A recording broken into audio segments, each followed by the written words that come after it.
Hi, Sensei. In this short clip, I'm going to talk about the Uechi stance that we use. The stance that we're in is basically the same one that we're in during Sanchin. So again, all of our kicks and punches and movements are based on this stance as our foundation. And it's a frontal fighting stance, so we're going to always be facing our opponent, and our stance will help us to do that. The stance itself creates a powerful lower body. So we're going to bend our knees slightly as we're in it, and as we step, let's say in Kata Sanchin, our hips are rotating, so we're having no up and down bobbing movement. It's more kind of a side to side one, although it's not exaggerated there either. In other words, it must be balanced. We're not going to be leaning forward too much or backwards too much, not to one side or another too much. As in all athletic endeavors, we want to be well balanced. And I want it in the stance so that when I pull back to punch, I'm strong on the ground. When I punch, there's going to be down pressure on the rear leg, so that power is generated from that rear leg. And the stance will help that to happen.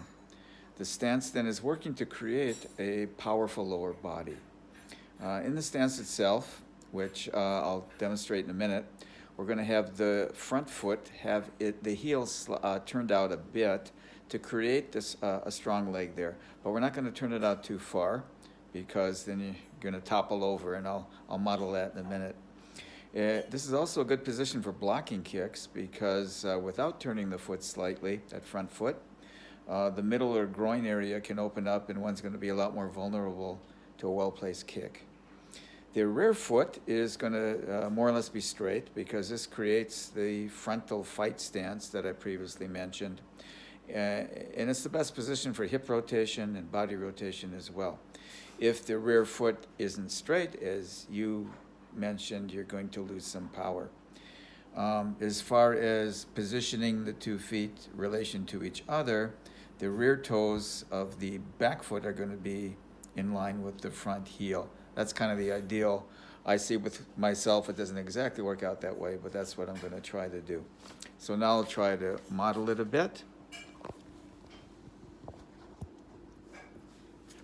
So we can see here with my feet, we want to be around, I think shoulder length apart here. That's how much it is. I hope it's coming in clear in the video clip.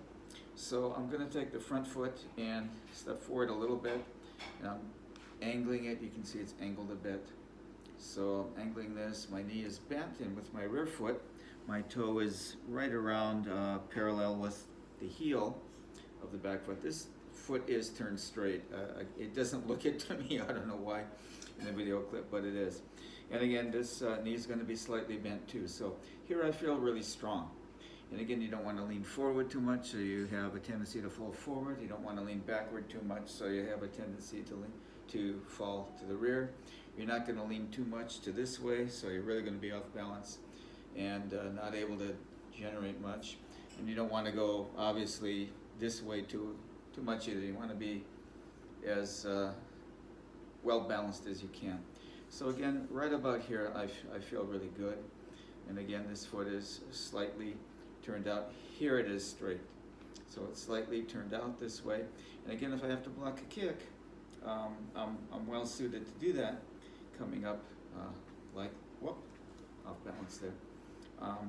Coming up like this and slightly turning that leg so that I'm blocking with muscle and instead of with my bone. So that's the basic stance. And as we are moving through a Karase, moving through Sanchin, we're stepping so that now it'll be in the right leg that I'm going to be angling it slightly out as we kind of switch positions and move in and then out. And the opposite occurs with our feet, that now the right foot's forward and the left foot is back. But it's the same idea. Again, you want a slight bend in your legs. And again, the front foot's going to be slightly out like that. So if you have to block a kick again, you're up like that, and you can easily get there. And the foot is angled a bit, so you can get, again, some of the muscle and to block the kick coming at you. Um, what else? So I think that's basically it. And again, if you're stepping again like in Sanchin, it'll now be the opposite. It'll be this leg, the front leg.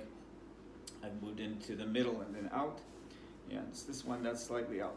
Excuse me. Angled slightly out now with my knees bent, and feel really good balance here again.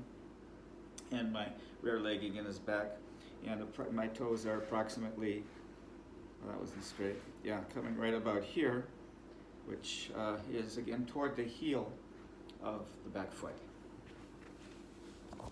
So that's how I understand Uechi stance. I do know it's, again, like Sanchin. In Sanchin, the crucial kata and the foundation of the system, and obviously the stance is foundational to doing Sanchin correctly, so the stance can't be overemphasized in terms of it's important to us. Thank you.